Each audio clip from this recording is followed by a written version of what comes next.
The first ships appeared over major cities without warning. Massive, dark vessels that blotted out the sun, their hulls gleaming with an alien metal that seemed to absorb light itself. Children pointed at them through classroom windows while adults fumbled for their phones, trying to capture proof of what couldn't possibly be real. Admiral Sarah was in the middle of a budget meeting at NORAD when the alarms began screaming. Red lights flashed throughout the command center as technicians scrambled to their stations. The main display showed what every radar operator hoped they would never see: dozens of unknown contacts dropping out of faster-than-light space directly above Earth's major population centers. "How many?" asked, her voice steady despite the ice forming in her stomach. 47 confirmed contacts, Admiral. They appeared simultaneously at 14:32 Zulu time. No response to any communication attempts. Stared at the tactical display. The ships were enormous, each one easily the size of a city block. They hung motionless in the atmosphere, defying every law of physics she knew. No visible propulsion, no heat signatures, nothing that made sense according to human understanding of technology. "Have they made any hostile moves?" "Negative, ma'am, they're just sitting there." Across the world, the same scene was playing out. In London, Tokyo, Moscow, New York, and 43 other major cities, the alien vessels maintained their positions exactly 1,000 meters above the highest buildings. No weapons fired, no demands made, no communication of any kind. The silence was somehow worse than any threat. President Martinez was rushed to the White House Situation Room within minutes. World leaders were connected via secure channels, their faces showing the same mixture of fear and disbelief that felt gnawing at her own composure. "Options?" Martinez asked without preamble. General Harrison, chairman of the Joint Chiefs, cleared his throat. "We could attempt an attack, but sir, our preliminary analysis suggests these ships are operating on technology far beyond our current capabilities. The energy readings we're getting are unlike anything we've ever seen." "What about evacuation?" "From 47 cities simultaneously. Sir, we're talking about hundreds of millions of people. It's not logistically possible." Dr. Elizabeth Foster from the CDC leaned forward. "Mr. President, we need to consider that this might not be an invasion at all. They haven't attacked, haven't made demands. They could be explorers, diplomats, even refugees." Watch the display as the alien ships maintained their perfect formation. Each vessel was positioned with mathematical precision, creating a grid pattern that covered every major military installation and population center on Earth. This wasn't random. This was planned. "Admiral," the president said, "what's your assessment?" She took a breath, choosing her words carefully. "Mr. President, the positioning is too precise to be coincidental. They've placed themselves over every major military command center, every significant population hub, and every important industrial facility. This is either a very sophisticated diplomatic overture or a demonstration of capability before making demands." "Or before attacking," Harrison added grimly. The waiting stretched for 6 hours. Television networks provided continuous coverage, while social media exploded with theories ranging from scientific to absurd. Some people fled the cities in panic while others gathered in the streets, staring up at the silent monoliths that had changed everything about humanity's place in the universe. Then, at precisely 20:32 Zulu time, every screen on Earth simultaneously displayed the same image. The being that appeared was humanoid but clearly alien. Its skin had a pale blue tint, and its eyes were larger than human eyes, completely black with no visible iris or pupil. It wore what appeared to be formal attire, a dark uniform with intricate patterns that seemed to shift and move on their own. When it spoke, the words somehow appeared in every person's native language, both audibly and as subtitles on every screen. "Inhabitants of the world you call Earth, I am Vex of the Empire. Your species has been observed and evaluated according to the standards of the Galactic Accords. You have been found, adequate for integration into our expanding domain." The being paused, its black eyes seeming to stare directly through the camera at each individual viewer. "However, your primitive military capabilities and aggressive territorial behaviors require correction before full integration can proceed. You will surrender all weapons of planetary destruction within 72 standard time units. You will cease all military activities between your various tribal factions. You will prepare your strongest specimens for evaluation and selection for our workforce requirements. Felt her blood turn to ice. Workforce requirements. They were talking about slavery. Compliance is not optional, Vex continued. Resistance will result in the elimination of your species and the harvesting of your world's resources without the inconvenience of managing a native population. You have been provided with one warning. Use it wisely. The transmission ended, and every screen returned to normal programming. The Situation Room erupted in voices as world leaders began talking over each other. Tune them out, her mind already racing through possibilities and scenarios. 72 hours to surrender everything that made humanity capable of defending itself. Admiral President Martinez said, cutting through the noise, "I need options, real ones." Looked at the tactical display where the alien ships continued their silent vigil. "Mr. President, we need to assume they're serious about the threat. These ships could probably level our major cities without breaking formation, but they're giving us time to comply, which suggests they'd prefer not to." Why would they care? Because destroying everything they want to steal defeats the purpose, she said grimly. They want our resources, our infrastructure, and our people. Dead planets don't generate profit. Dr. Foster spoke up from her position at the conference table. What if we try to negotiate? They called this a warning, not an ultimatum. Maybe there's room for discussion. Dr. Harrison said, they just announced their intention to enslave our species.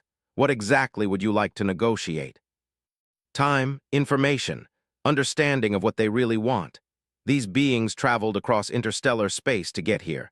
That represents an enormous investment of resources on their part. They must want something specific that makes the effort worthwhile. Nodded slowly. Foster was right about the resource investment, but wrong about the implications. Doctor, the fact that they're willing to make that investment tells us how valuable they consider Earth's assets to be. That's not encouraging for negotiation prospects. President Martinez stood and walked to the window, though all he could see was the darkening sky above Washington. Somewhere up there, an alien vessel waited with weapons that could end human civilization with a thought. "Get me a secure channel to every nuclear power on Earth," he said finally. "I want to know exactly what we're capable of if this goes wrong, and I want our best experts working on that transmission. Everything about their word choice, their syntax, their body language. I want to know what they're not telling us." Over the next 12 hours, the world changed in ways both subtle and profound. Stock markets crashed and recovered 3 times as automated trading systems struggled to interpret unprecedented events. Religious leaders declared everything from the second coming to the end times. Scientists worked frantically to analyze every aspect of the alien transmission and the ships themselves. But in military installations around the world, a different kind of preparation was taking place. Stood in the Pentagon's deepest, looking at a room that officially didn't exist. Project Deep Strike had been theoretical until 6 months ago, a last-resort weapon system designed for scenarios that everyone hoped would never occur. "How many do we have operational?" she asked Colonel Williams, the project's director. 18 units, Admiral.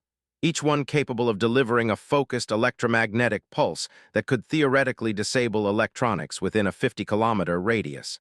But that's against human technology. We have no idea how these alien systems will respond. Studied the sleek devices that looked more like oversized smartphones than weapons capable of crippling entire cities. Each one represented years of research into weaponizing electromagnetic fields in ways that violated several international treaties. What's the delivery method? High-altitude ballistic trajectory. Essentially, we launch them like ICBMs, but they detonate in the upper atmosphere instead of at ground level. The EMP effect cascades down through the ionosphere and creates a localized electromagnetic storm. Localized being 50 kilometers radius, Admiral. Enough to potentially disable one of their ships if we can position the burst correctly. Did quick calculations in her head. 18 weapons, 47 targets. Even if every shot was perfect, they'd still have 29 functional alien vessels capable of destroying human civilization. What about collateral damage? Williams hesitated. Ma'am, the EMP effect would shut down all electronics in the target area. Hospitals, air traffic control, emergency services, civilian infrastructure. Everything goes dark for at least 6 hours, possibly longer. How many people would die? Conservative estimate? 50,000 per detonation, assuming we target the ships over major cities. The indirect casualties from infrastructure failure could be much higher. Closed her eyes. Nearly 1 million civilians killed in their own attempt to fight back against the invasion. The numbers were staggering, but the alternative was the enslavement of the entire human race. Admiral, Williams continued, there's something else. Our analysis of the alien ships suggests they're using some kind of gravitational manipulation for both propulsion and structural integrity. If we're right, an electromagnetic disruption might not just disable them, it could cause them to fall. Fall where? Directly onto the cities they're positioned over, ma'am. The weight of the decision settled on shoulders like a lead blanket. Attack the alien ships and kill millions of civilians in the attempt, or surrender and condemn humanity to slavery under an alien empire.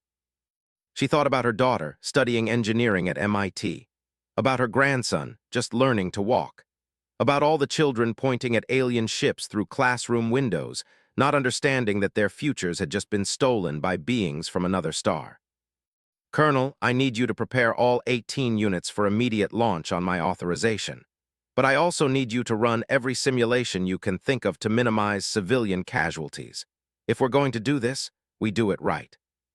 Yes, ma'am, Admiral, may I ask, are we really going to fight them?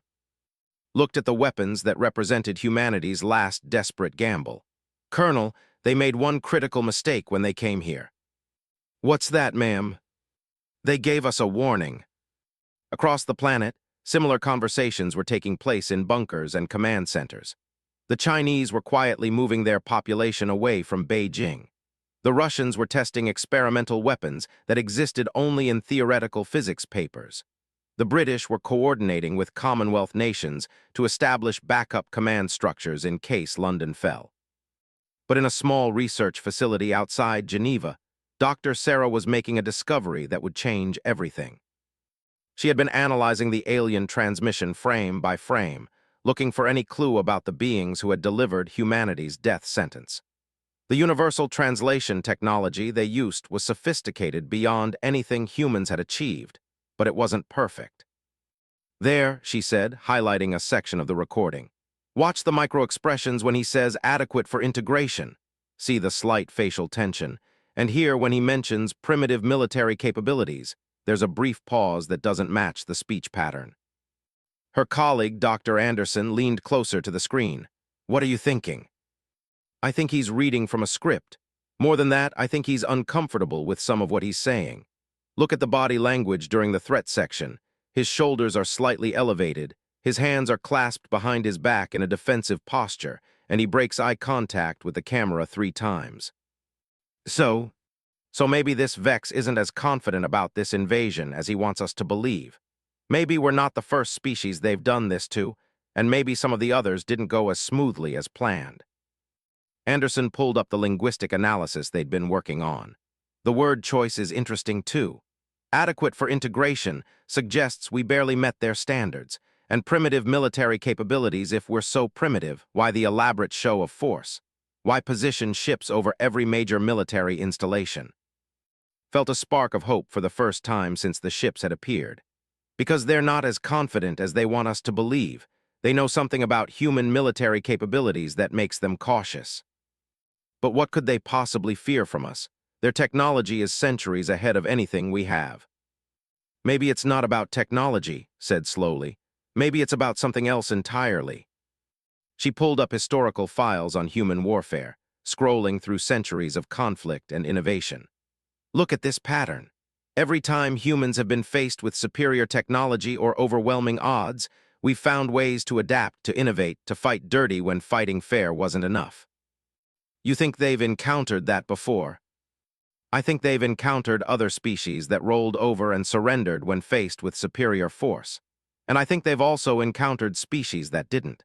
The question is, which kind of species are we? Looked out the window of the research facility. In the distance, she could see the lights of Geneva, normal and peaceful despite the alien vessel hanging in the sky above it. People were going about their lives, trying to pretend that everything hadn't changed forever. but change was coming whether they acknowledged it or not. The only question was whether humanity would face it on their feet or on their knees. She picked up the secure phone and dialed Admiral's direct line. It was time to share what she'd learned with the people who would have to decide humanity's response. Time was running out, and Vex had made it clear that there wouldn't be a second warning. 24 hours remained when Admiral received Doctor's analysis. She read through the psychological profile of Vex 3 times, each reading revealing new layers of possibility. The alien commander's discomfort during certain portions of his ultimatum suggested something hadn't dared to hope for doubt. "Get me President Martinez," she told her aide, "and patch in the Pentagon's team." The secure conference room filled quickly with faces both physical and digital. President Martinez looked like he hadn't slept, which was probably accurate. World leaders had been in constant communication since the ultimatum, and none of the news was encouraging. "Admiral, please tell me you have something useful," Martinez said without preamble. Activated the main display, showing Doctor's analysis alongside tactical assessments from military installations worldwide. "Mr. President, we may have been approaching this from the wrong angle. We've been treating this as a military invasion, but the psychological profile suggests something different." "Explain." "The Empire appears to operate on a model of intimidation followed by compliance. They show up with overwhelming force, make demands, and expect immediate surrender. But their commander's behavior suggests they're not as confident about this approach as they want us to believe." Dr. Foster leaned forward from her position at the table. "You think they're bluffing?" "Not bluffing exactly," replied. "But I think they're following a script that's worked before with other species. The problem is that script assumes immediate compliance based on technological superiority." She pulled up satellite imagery of the alien vessels. Each ship maintained its exact position, unmoving despite atmospheric winds and weather patterns that should have required constant adjustment. "They're not adapting to local conditions," she continued. "They're not scanning our defenses in detail, and they're not repositioning based on our military movements. It's as if they've done this so many times before that they don't expect any significant resistance." General Harrison studied the tactical display. "Admiral, are you suggesting we can actually fight these things?" "I'm suggesting they might not be as prepared for a fight as they appear. Their entire approach is based on psychological warfare, show overwhelming force, make terrible threats, give a short deadline. It's designed to prevent resistance, not to deal with it." President Martinez stood and walked to the window again, a habit he'd developed since the ships arrived. "But if you're wrong, they destroy our civilization with weapons we can barely comprehend." "Yes, sir, but if we surrender, they enslave our entire species. At least if we fight, we maintain some control over our destiny." The room fell silent as the weight of the decision settled over everyone present. Could see the struggle in Martinez's face. The responsibility of choosing between certain slavery and probable extinction weighed on him like a physical force. "What exactly are you proposing, Admiral?" Activated a new display showing the locations of every major military installation on Earth. "Coordinated resistance, Mr. President. Not just the United States, but every nation with significant military capability. If we're right about their psychological approach, they're expecting compliance or token resistance at best. A coordinated global response might be outside their operational parameters. And if we're wrong, then we die fighting instead of living as slaves. Sir, respectfully, I have a daughter and a grandson. I'd rather they die free than live in chains." Doctor's voice came through the speakers from Geneva. "Admiral, there's something else in the linguistic analysis that might be relevant.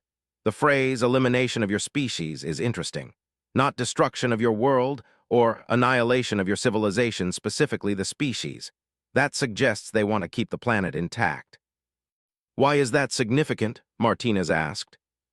"Because it means they have constraints, Mr. President. They can't just glass the planet from orbit and be done with it.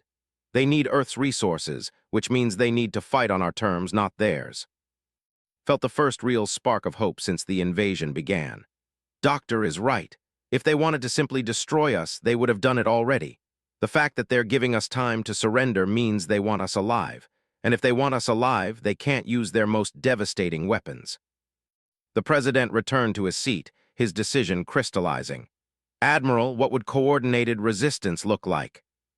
Had been preparing for this question since the moment she'd realized what was really happening. Phase 1. Simultaneous EMP attacks on all 47 vessels. If we're right about their gravitational manipulation systems, the electromagnetic disruption should disable them and bring them down in controlled areas away from major population centers. Controlled how? We evacuate the target zones 12 hours before the attack. Tell people it's a precautionary measure against alien technology. Most will comply, especially if we make it sound official. General Harrison pulled up the EMP weapon specifications. Admiral, we only have 18 units operational. Even with perfect coordination with other nuclear powers, we might be able to target 30 ships at most. Which leaves 17 still operational, acknowledged.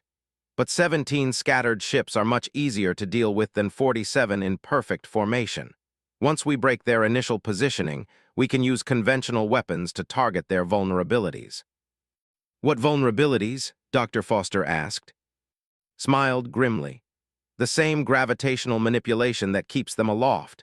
If they're using artificial gravity fields to maintain position, those fields require enormous amounts of energy. Disrupt the power source and physics takes over. The president looked around the room at faces filled with fear and determination in equal measure. How long do we have to coordinate with other nations? 18 hours, sir. We need to give the evacuation orders 6 hours before the attack to minimize casualties.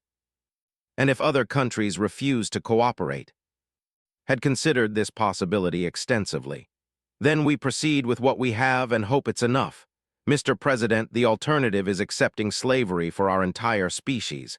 I don't think that's acceptable. Martinez nodded slowly. Admiral, prepare your strike plan. I'll contact world leaders immediately. Doctor, I want you working with our best intelligence analysts to identify any other weaknesses in the approach. Everyone else, start thinking about what happens after the first shot is fired. As the meeting dispersed, remained behind to study the tactical display. Each alien ship represented thousands of years of technological advancement, capabilities that humanity could barely imagine. But they also represented something else, overconfidence. The Empire had conquered so many worlds that they'd forgotten how to adapt to unexpected resistance. They'd become a machine, efficient and powerful but inflexible. And machines could be broken if you hit them in the right place with enough force. Her aide approached with a secure tablet. Admiral, we've received responses from 12 nations so far. All are willing to coordinate the attack. What about China and Russia? Both are requesting additional intelligence before committing. They want to know what comes after the EMP strikes.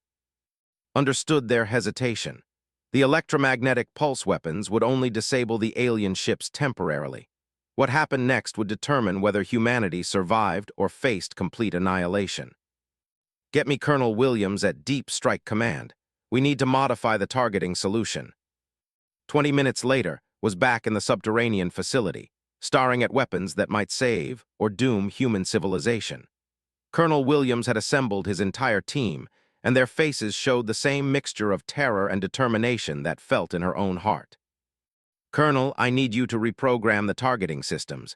Instead of trying to hit all 47 ships, we're going to focus on specific targets, the ones positioned over our most critical military installations. Admiral, that leaves civilian populations completely undefended. No, it doesn't. It forces them to choose between protecting their strategic assets and their population control. If we eliminate their ability to threaten our military command structure, they lose the leverage that makes their ultimatum work. Williams pulled up the targeting display. Which installations are you prioritizing? Pentagon, NORAD, Strategic Air Command, the major submarine bases, and our primary communications centers. 18 targets, 18 weapons. We hit their ability to decapitate our command structure, and suddenly their psychological advantage disappears. What about the other 29 ships? Smiled coldly. Colonel, those ships are positioned over cities full of civilians they want to enslave. If they attack those cities, they destroy their own objective. They'll have to come at us conventionally, and that's where our technological disadvantage becomes much less relevant. The next 6 hours passed in a blur of preparation and coordination. Evacuation orders went out disguised as emergency preparedness drills. Military units worldwide quietly repositioned to secondary command centers. Nuclear powers coordinated their own EMP strikes to hit additional targets. But the most crucial preparation was happening in facilities like the one stood in.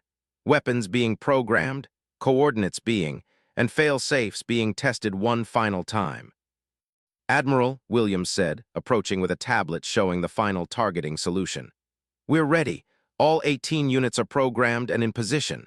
On your command, we can have them airborne in 30 seconds. Looked at the display showing estimated casualties. Even with the evacuations, thousands of civilians would die in the electromagnetic storms they were about to unleash. The indirect casualties from infrastructure failures could reach tens of thousands more. But the alternative was the enslavement of 8 billion human beings. "Colonel, patch me into the Global Coordination Network. It's time." Her image appeared on screens in command centers across the world. American, Chinese, Russian, British, French, and Indian military leaders all waited for her signal. 18 nations had ultimately agreed to participate, deploying every electromagnetic weapon they could construct or modify in the time available. "Ladies and," said, her voice steady despite the magnitude of what they were about to attempt. "In 15 minutes, humanity makes its choice. We either accept slavery or we fight for our freedom. There's no middle ground, no negotiation, no compromise." She paused, looking at faces that represented every major military power on Earth. "When we fire these weapons, we're committing our species to total war against an interstellar empire. Some of us will not survive what comes next, but our children will be free, and that's worth any price we have to pay." "Admiral," came a voice from the British command center, "what if we're wrong about their capabilities?" "Then we die standing up instead of living on our knees," replied. "I'd rather explain to my daughter why we fought than explain why we surrendered." The countdown began at T-minus 10 minutes. Around the world, EMP weapons reached their final system checks. Evacuation centers reported minimal civilian casualties from the hasty relocations. Early warning systems prepared to track the electromagnetic storms that would soon cascade through Earth's atmosphere. At T-minus 5 minutes, received a final communication from President Martinez. "Admiral, you have authorization to proceed. God help us all." "Yes, sir, God help us all."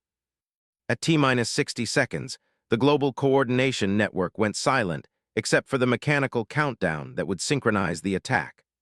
Watched the tactical display showing alien vessels that had remained motionless for over 48 hours, confident in their psychological dominance over a primitive species. They were about to learn that humans had never been particularly good at accepting defeat. 10, 9, 8, 7, 6, 5, 4, 3, 2, 1, execute. The first EMP weapons launched simultaneously from hidden locations across 6 continents. High-altitude ballistic trajectories carried them above Earth's atmosphere, where they would detonate in carefully calculated positions to maximize electromagnetic disruption while minimizing civilian casualties. Watch the launch telemetry with grim satisfaction. 18 perfect launches, with additional strikes from allied nations bringing the total to 31 simultaneous attacks. In 8 minutes, they would know if humanity's desperate gamble had any chance of success. Above the cities of Earth, alien vessels continued their silent vigil, unaware that their psychological warfare was about to meet humanity's gift for turning disadvantage into opportunity. The countdown to detonation began, and with it, humanity's fight for survival. The first EMP detonation lit up the night sky over Washington, D.C. like a second sun. Admiral watched from the deep bunker as electromagnetic energy cascaded down through the atmosphere in visible waves of crackling light. Every screen in the command center flickered and died as the pulse reached ground level, leaving them blind for the crucial first moments of humanity's counterattack. Emergency power kicked in 30 seconds later, bringing backup systems online. The main display showed a sight that had hardly dared to hope for. The massive alien vessel that had hung over the Pentagon was falling. "Gravitational field collapse confirmed," Colonel Williams reported, his voice tight with excitement. "The ship is coming down in the Potomac River, approximately 2 kilometers from the designated impact zone." Around the world, similar scenes were playing out. The electromagnetic storms had cascaded through Earth's atmosphere exactly as predicted, and the alien vessel's gravitational manipulation systems couldn't compensate for the massive electromagnetic interference. One by one, the enormous ships that had seemed invincible just minutes before were crashing into oceans, empty fields, and evacuated urban areas. But not all of them. Admiral, we're receiving damage reports, her aide called out. 17 ships successfully hit and brought down. 14 ships appear to be experiencing partial system failures but are still airborne. Satisfaction turned to ice. 14 ships meant 14 cities still under direct threat. 14 populations that could be incinerated if the aliens decided to abandon their psychological approach and resort to direct violence. What about the ships we couldn't target? Unchanged, ma'am. The remaining 22 vessels are maintaining position and showing no obvious damage from the EMP effects. So they had brought down 17 ships and partially disabled 14 more, leaving 36 still operational. It was better than nothing, but far from the decisive victory they needed. The communication system crackled to life with reports from around the globe. Beijing confirmed their target had crashed into the Yellow Sea. Moscow reported successful impact in an evacuated industrial district. London's ship had come down in the Thames estuary. But for every success, there were reports of partial failures and completely unaffected vessels. Admiral, President Martinez's voice came through the emergency communication system. What's our status? Mixed results, Mr. President. We've eliminated roughly 1/3 of their fleet and damaged another third. But we still have 36 fully operational vessels, and they're probably not happy about our surprise attack. Are we prepared for their response? Looked at the tactical display showing the positions of every remaining alien ship. The psychological advantage was gone. They had demonstrated that humanity would fight rather than submit. But the material advantage still lay heavily with the Mr. President, we're about to find out what these beings are really capable of when someone punches back. The answer came 18 minutes after the last EMP detonation. Every remaining alien vessel suddenly shifted position, moving from their static positions over major cities to new coordinates that formed a perfect geometric pattern across Earth's surface. The movement was so fast that radar operators initially reported equipment malfunction. Nothing that large should be able to accelerate and maneuver like a fighter aircraft.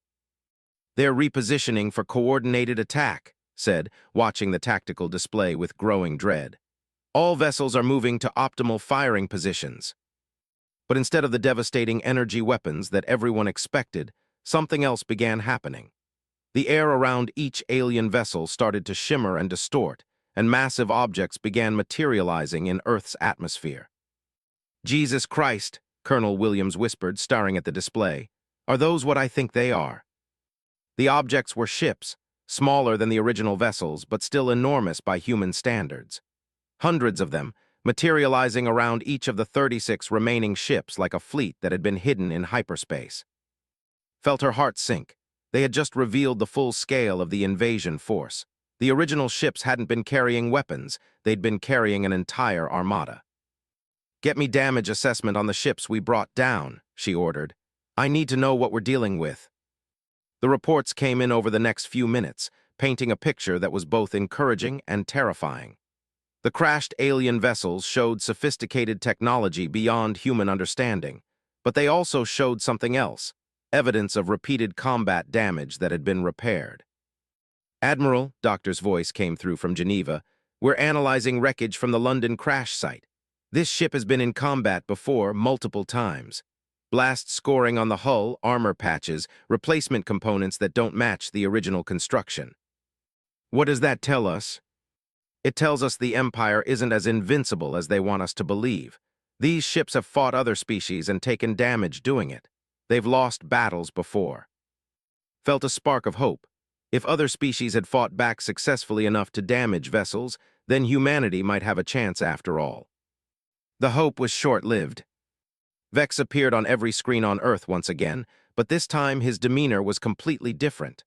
Gone was the formal diplomatic posture. His pale blue features showed unmistakable anger, and his black eyes seemed to burn with fury. Inhabitants of Earth, he said, his words somehow carrying more menace despite the same universal translation system. You have chosen to resist integration into the Empire. This choice demonstrates the primitive aggressive instincts that make your species unsuitable for peaceful cooperation. He paused, and the camera pulled back to show him standing on what was clearly the bridge of a starship. Behind him, other officers worked at stations that hummed with alien technology. Your attack on our vessels was unexpected. Few species have shown such capability for coordinated resistance. This changes the parameters of your integration. Didn't like the way he emphasized the word integration. It sounded like it meant something very different now. You will be given one additional opportunity to surrender.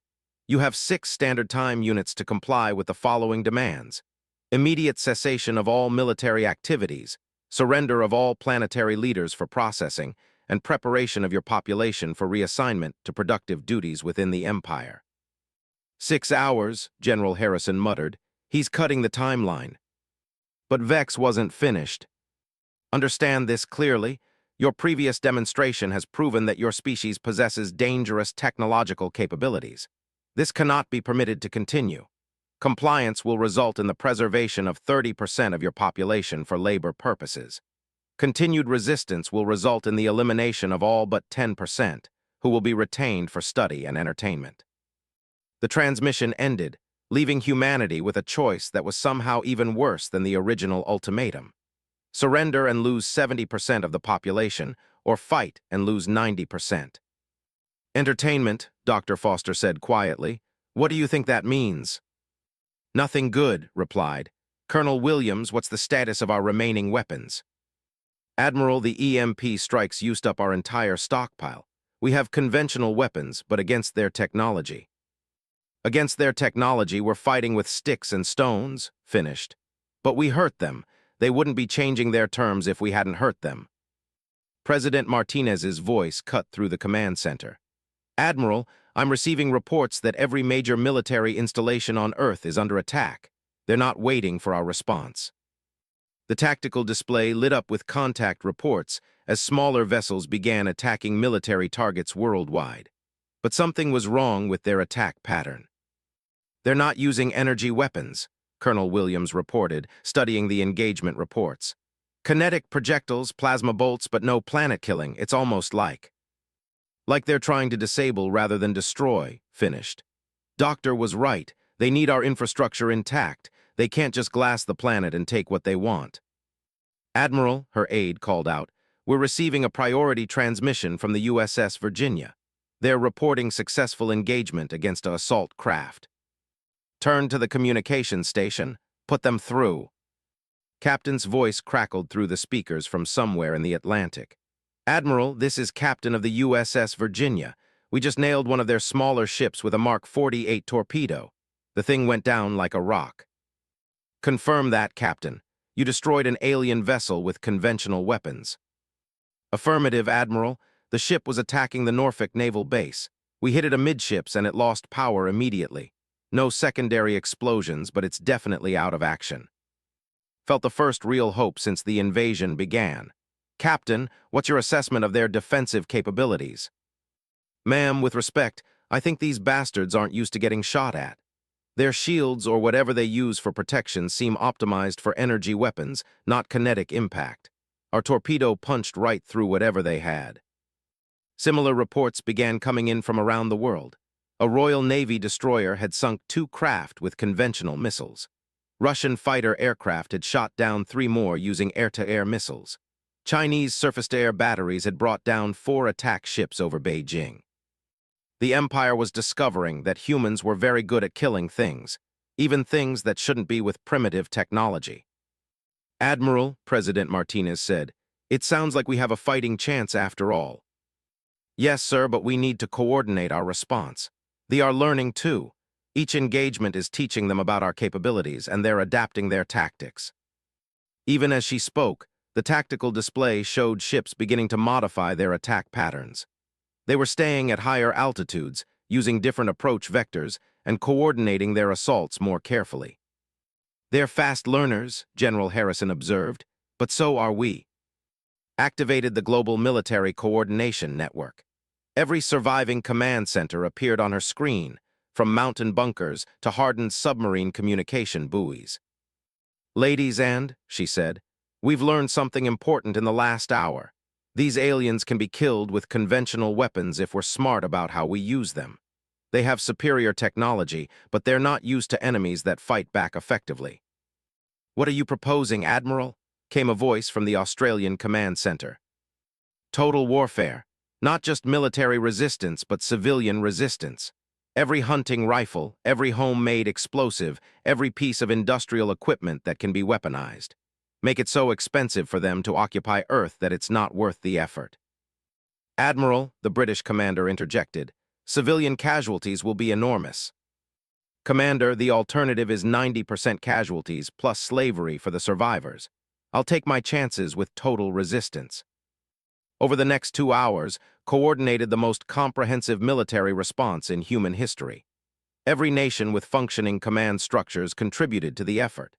Military units shared intelligence, coordinated attacks, and adapted tactics in real time based on successful engagements. But the real surprise was the civilian response. Reports began coming in of ordinary citizens engaging forces with improvised weapons and tactics.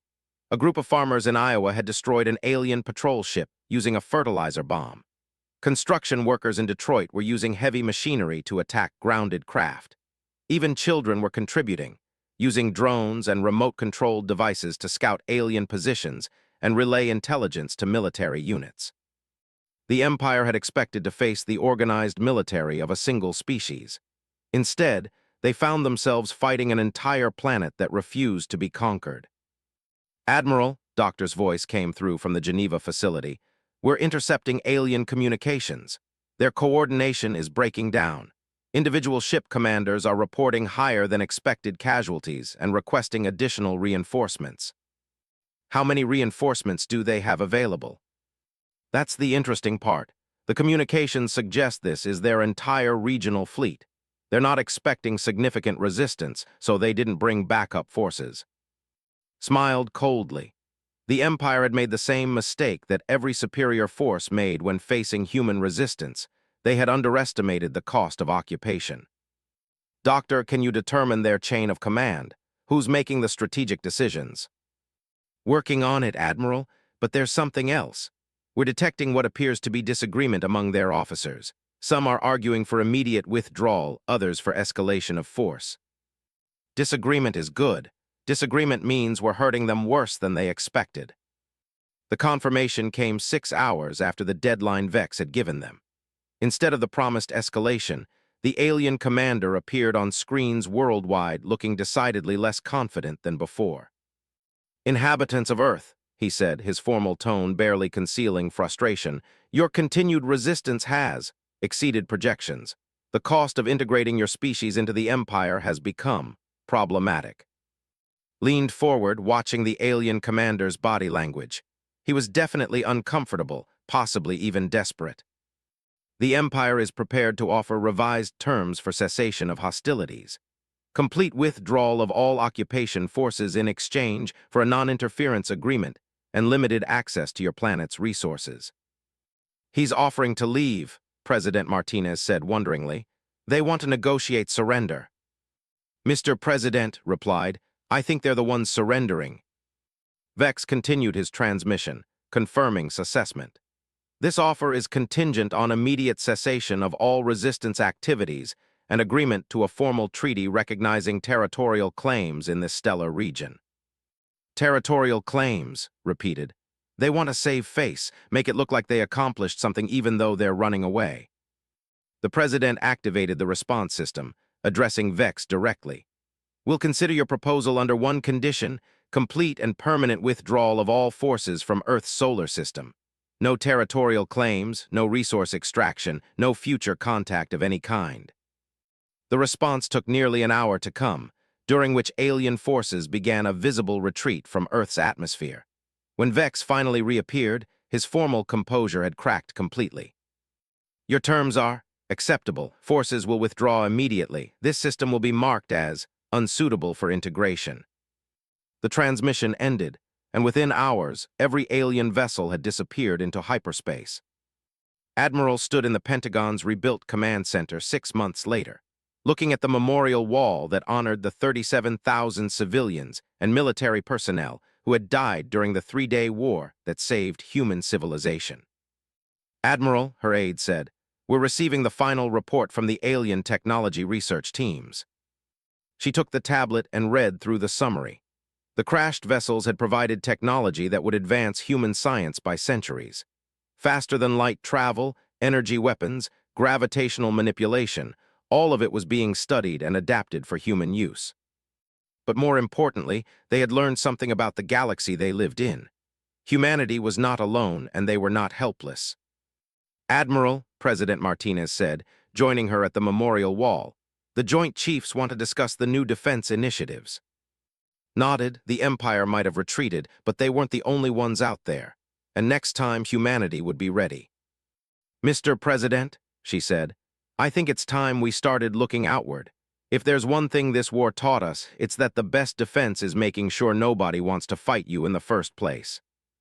"Are you suggesting we become the aggressor?" "I'm suggesting we make sure that any species thinking about invading Earth knows exactly what kind of fight they're picking. They'll learn that humans don't surrender. Maybe it's time the rest of the galaxy learned that too."